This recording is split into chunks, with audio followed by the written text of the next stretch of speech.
اب مارتے وہ اسی طرح سے ہیں، وہ بسوں سے اتارتے ہیں، شناختی کارڈ دیکھتے ہیں، جو پنجابی ہوتے ہیں ان کا وہ مرڈر کرتے ہیں۔ وجہ کیا ہے؟ وجہ یہی ہے کہ وہ بلوچوں اور پنجابیوں میں کوئی لڑائی کروا سکیں۔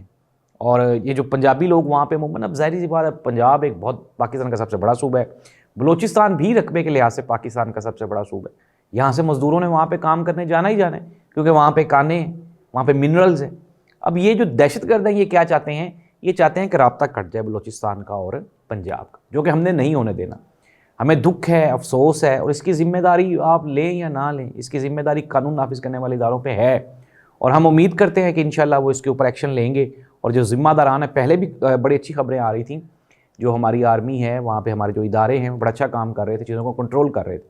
اب بھی ہم اس بات پہ دیکھیں، یہ ضروری نہیں ہوتا کہ آپ جب بھی واقعہ ہو جائے اور اس کے بعد آپ آ جائیں، جس طرح محسن نقوی صاحب آ گئے، جی مجھے بڑا افسوس ہو رہا ہے، وزیر اعظم صاحب کا بیان آ گیا، بڑا افسوس پہلے ہونا چاہیے، واقعہ رونما ہونے سے پہلے ہونا چاہیے۔ انتہائی دل گداز واقعہ تھا ناظرین یہ، اور پورے کا پورا پاکستان آج دکھ میں ہے، غم میں ہے۔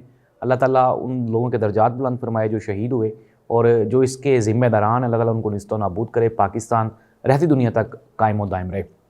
آتے ہیں سیاست کی جانب۔ اچھا، اب یہ ہو رہا ہے کہ گزشتہ کوئی 15 دن سے پی ٹی آئی کے خلاف ایک منظم سازش ہو رہی ہے، میڈیا اس میں شریک ہے، پاکستان کے نامور اینکرز وہ اس چیز کو ہوا دے رہے ہیں کہ جی پاکستان تحریک انصاف میں کوئی بڑی شدید لڑائی جھگڑا ہے اور ٹوٹ پھوٹ ہو رہی ہے، لوگ پارٹی چھوڑ کے جا رہے ہیں۔ کل فیصل واڈا صاحب کہے تھے کہ فارورڈ بلاک بن رہا ہے، کچھ بھی ایسا ویسا نہیں ہو رہا۔ اچھا، اگر فارورڈ بلاک بن بھی جائے، جب عمران خان کے خلاف تحریک عدم اعتماد آئی تو آپ نے 12 لوگوں کو توڑ لیا تھا، ٹھیک ہے، اور اس کے بعد تحریک عدم اعتماد کامیاب بھی ہو گئی، لیکن اس دن کے بعد سے لے کے آج تک عمران خان کہاں کھڑا ہے؟ الیکشن میں بھی یہ لوگ یہی کہتے تھے کہ عمران خان کو تو بندے نہیں ملیں گے، عمران خان کھمبا بھی کھڑا کرتا تو اس الیکشن میں جیت جانا تھا، اور پھر وہ جیتے بھی۔ یہ اور بات ہے کہ فارم 47 سے نتائج چینج کر لیے گئے۔ ناظرین، پارٹی عمران خان ہے اور عمران خان ہی پی ٹی آئی ہے۔ عمران خان نے بیرسٹر سلمان اکرم راجہ کو یہ انسٹرکشنز دی ہیں، انہوں نے کہا جی جو بندے 26ویں آئینی ترمیم میں غائب تھے، انوالو تھے، ان کی ایک لسٹ بنائی جائے، سب کو پارٹی سے نکال دیا جائے۔ یہ آپریشن جو کلین اپ ہے، یہ اس کا عمران خان نے حکم دے دیا ہے۔ اور آپ دیکھیں گے کہ پارٹی میں شیر احمد مروت ہو، فواد چودھری ہو، یا زین قریشی ہو، یا کوئی بھی، انکلوڈنگ کل وہ جو فواد چودھری کے کزن ہیں فیصل چودھری صاحب، وہ ٹھیک کہہ رہے تھے، وہ کہتے ہیں جی میں اگر ہوں تو میں عمران خان کی وجہ سے، عمران خان میرے کندھے پہ ہاتھ رکھے گا تو بلے بلے شاباش شاباش، اگر وہ ہاتھ اتار لے گا تو میں زیرو ہوں۔ اور یہ بات تو فواد چودھری بھی بارہا کہہ چکا ہے کہ میں جو کچھ بھی ہوں پی ٹی آئی کی وجہ سے، عمران خان کی وجہ سے۔ ناظرین، عمران خان اور P T I, Imran Khan ہے تو پی ٹی آئی ہے، پی ٹی آئی ہے تو عمران خان ہے، اس کے علاوہ اور کوئی دوسرا پیرایا ہی نہیں ہے۔ لاکھ شیر احمد مروت آ جائیں، لاکھ علی امین گنڈا پور آ جائیں، لاکھ بیرسٹر گوہر آ جائیں، بٹ عمران خان کو ریپلیس نہیں کیا جا سکتا۔ اسٹیبلشمنٹ یہی چاہتی تھی نا، عمران خان بیٹھ جائیں بنی گالہ میں، سسٹم کو چلنے دیں، خاموشی اختیار کریں۔ وجہ کیا تھی؟ ان کو پتہ تھا کہ عمران خان خاموش ہو گیا تو پی ٹی آئی کا وجود ہی ختم ہو جائے گا، لیکن عمران خان نے یہ شو کی ہے۔ اور اب تازہ ترین جو اطلاعات ہیں اس کے مطابق عمران خان کی ایک تو کل ان کی بہنوں نے جو پریس کانفرنس کی، انڈاؤٹڈلی ان کو زد و کوب کیا جا رہا ہے، پریشر بڑھایا جا رہا ہے ان کی بیوی کی وجہ سے، ان کی فیملی کو لے کر، لیکن اس کے باوجود بھی عمران خان ہائی اسپرٹ میں ہے اور عمران خان ڈٹا ہوا ہے، عمران خان اس سسٹم کے خلاف کھڑا ہوا ہے۔ تو ناظرین، یہ دوسری خبر ہے۔ اب تیسری خبر پہ آ جائیں۔ ہم یہ سن رہے تھے جو حکومت ہے وہ یہ کہتی ہے مہنگائی کم ہو گئی جی، پاکستان کی معاشی صورتحال بہتر ہو گئی، پاکستان ترقی کر رہا ہے، پاکستان کے حالات بہتر ہو رہے ہیں۔ اچھا، اب ہم فیکٹس چیک کر لیتے ہیں۔ فیکٹس یہ ہیں کہ جب عمران خان کی حکومت ختم ہوئی تو میں نے آپ کو کل بھی بتایا تھا، 1.5 سال کی ان کی حکومت، پھر اس کے بعد کیئر ٹیکر حکومت، اور پھر اب 1 سال یہ اس دن سے اپنے آپ کو کمپیئر کرنا شروع کریں۔ پیٹرول آپ نے بتانا ہے، میں نے نہیں بتانا۔ پیٹرول جو تھا جس دن عمران خان حکومت سے اترا تھا، اس دن پیٹرول پر لیٹر کتنے کا تھا؟ آپ نے بتانا ہے، یہ مجھے جواب دے نیچے میرے پروگرام کے کمنٹس کریں اور بتائیں ان کو، یہ جو بیچارے پھرتے ہیں مارے کہ جی حالات بڑے ٹھیک ہو گئے، ملک بڑا ترقی کر رہے ہیں۔ ناظرین، اس دن پیٹرول کی قیمت کیا تھی اور آج کیا ہے؟ کتنا فرق ہے یہ آپ نے بتانا ہے پروگرام کے نیچے۔ ایک سبزیاں سستی ہو جانے سے ملک ترقی کر گیا، ایک سٹاک ایکسچینج مہینہ اوپر گئی تو ہم نے بلے بلے شاباش شاباش۔ ناظرین، ایکچوئل فیکٹس یہ ہیں کہ پاکستان اس وقت شدید مشکلات میں گھرا ہوا ہے۔ پاکستان میں گزشتہ اپروکسیمیٹلی 1 دہائی ہونے والی ہے۔ عمران خان کے دور میں نئی گاڑیوں کے چند وہ برانڈز تھے، کیا سپورٹیج انٹروڈیوس ہو گئی تھی، ایم جی آ گئی تھی، کوئی 1-2 کمپنیاں اور آ گئی تھیں۔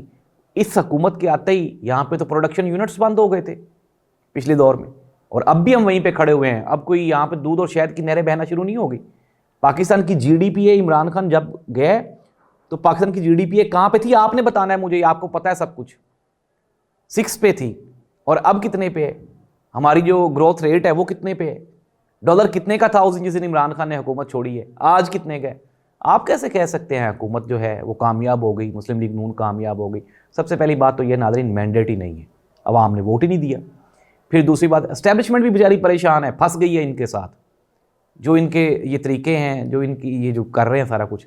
اچھا اب ہوا کیا، جلسہ کیا نارووال میں، وہاں پہ حالانکہ وہ احسن اقبال صاحب بڑے مشہور ہیں وہاں پہ، لیکن یہ کیا ہوا، لوگ نہیں گئے وہاں پہ، عوام نے مسترد کر دیا۔ محترمہ مریم نواز ہوں، شہباز شریف صاحب ہوں، نواز شریف صاحب ہوں، اب لوگ نہیں آتے، عوام نہیں نکلتی، لوگوں کو، سرکاری ٹیچرز کو، پٹواریوں کو، پٹواری میں دوبارہ پھر کہہ دیتا ہوں، پٹواری سے مراد ہے وہ دوسرے والے پٹواری، نون لیگ والے پٹواری نہیں، نون لیگ والے بھی میرے بھائی ہیں، میرے دوست ہیں، آپ کی سیاسی وابستگی کسی سے بھی ہو سکتی ہے، پھر کیا ہے، میں تو آپ کو پٹواری نہیں کہوں گا۔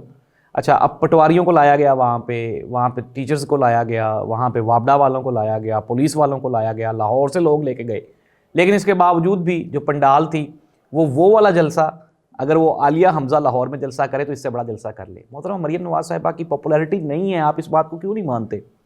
اور نہ ہی وہ کوئی انٹرنیشنل نیشنل لیول کی کوئی لیڈر ہے، ابھی تک تو محترمہ کی جو گرومنگ ہے وہی ٹھیک نہیں ہوئی۔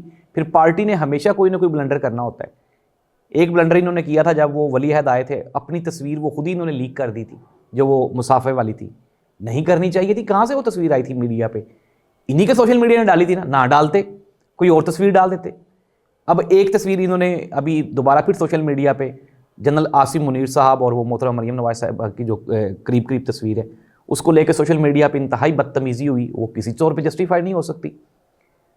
ناظرین یہ جو مسلم لیگ نون ہے یہ تو بیڑا غرق کر رہی ہے آرمی کا بھی، اور آرمی کا معیار بھی ڈبو رہی ہے یہ تو، اور جنرل عاصم منیر جیسا انتہائی انٹلیکچوئل آدمی، اب وہ تو آپ اپنے پورا پروفیشنلی کھڑا ہوا ہے، لیکن محترمہ جو ہیں وہ پتہ نہیں کس نے یہ تصویر لیک کی ہے، اور یہ نون لیگ کے ذریعے سی بات ہے نا، وہاں سے آئی ہے، سوشل میڈیا سے آئی ہے، تو جو بھی یہ کر رہا ہے وہ ٹھیک نہیں کر رہا۔ اور ناظرین میں آپ کو بتا لیتا ہوں، اسٹیبلشمنٹ اور ادارے وہ مسلم لیگ نون محترمہ مریم نواز کی پرفارمنس سے بالکل بھی خوش نہیں ہے، مطمئن نہیں ہے۔ میرے بہت ہی قریبی جاننے والے دوست احباب تھے، انہوں نے کہا بالکل بھی خوش نہیں ہے، سیٹسفائیڈ نہیں ہے، اور ان کو وارننگز پہ وارننگز مل رہی ہیں، ٹائم ان کا ویسے ہی پورا ہو گیا ہے۔ تو ناظرین جلسہ ناکام تھا، اب اس جلسے کا غصہ نکالنے کے لیے وزراء کو، مشرا کو ٹاسک دیا گیا کہ جی آپ سوشل میڈیا پہ طوفانیں وہ ایک کامیابی برپا کر دیں اور کہیں جی بڑا کامیاب جلسہ سی، بڑے بندے آئے سن۔ ناظرین پھر وہی والا سین ہے کہ موبائل کا دور ہے، جو حافظ آباد والے میرے دوست ہیں ذرا وہ بھی مجھے کمنٹ کر کے نیچے بتا دیں کہ نارووال والے کہ کتنا بندے تھے، کتنا کراؤڈ تھا، جلسہ کیسا تھا۔ مسلم لیگ نون والے بھی نیچے ویڈیوز شیئر کر دیں اپنی، اگر کوئی بہت کامیاب جلسہ تھا تو یہ میرے پروگرام کے نیچے کر دیں۔ تو ناظرین یہ صورتحال ہے، عمران خان کی دوبارہ پھر ایکٹیو ہونا، عمران خان تو بلکہ کہا جا رہا ہے یہ 2 سال جو جیل میں ہیں عمران خان موسٹ ایکٹیو رہا ہے، چارجڈ رہا ہے، تو پی ٹی آئی جو پارٹی میں جو توڑ پھوڑ تھی اس کو کنٹرول کیا جا رہا ہے۔ اس کے بعد مسلم لیگ نون میں پریشانی ہے، ادارے خوش نہیں ہیں ان کے ساتھ، اور ایک جو میں نے آپ کو شروع میں خبر دی وہ دکھ بھری داستان ہے، لیکن پاکستان کے جو ادارے ہیں انشاءاللہ ہم امید کرتے ہیں کہ وہ یہ جو سیکیورٹی کی صورتحال ہے اس کو ضرور کنٹرول کرنے میں کامیاب ہو جائیں گے، اس دعا کے ساتھ کہ اس ملک میں سیاسی جو استحکام ہے وہ لوٹ آئے، پھر اس کے بعد جو امن و امان ہے ہمارا وہ لوٹ آئے، اور ہماری معاشی جو استحکام ہے وہ لوٹ آئے۔ اللہ اس ملک کا حامل ناصر ہو۔ اللہ حافظ۔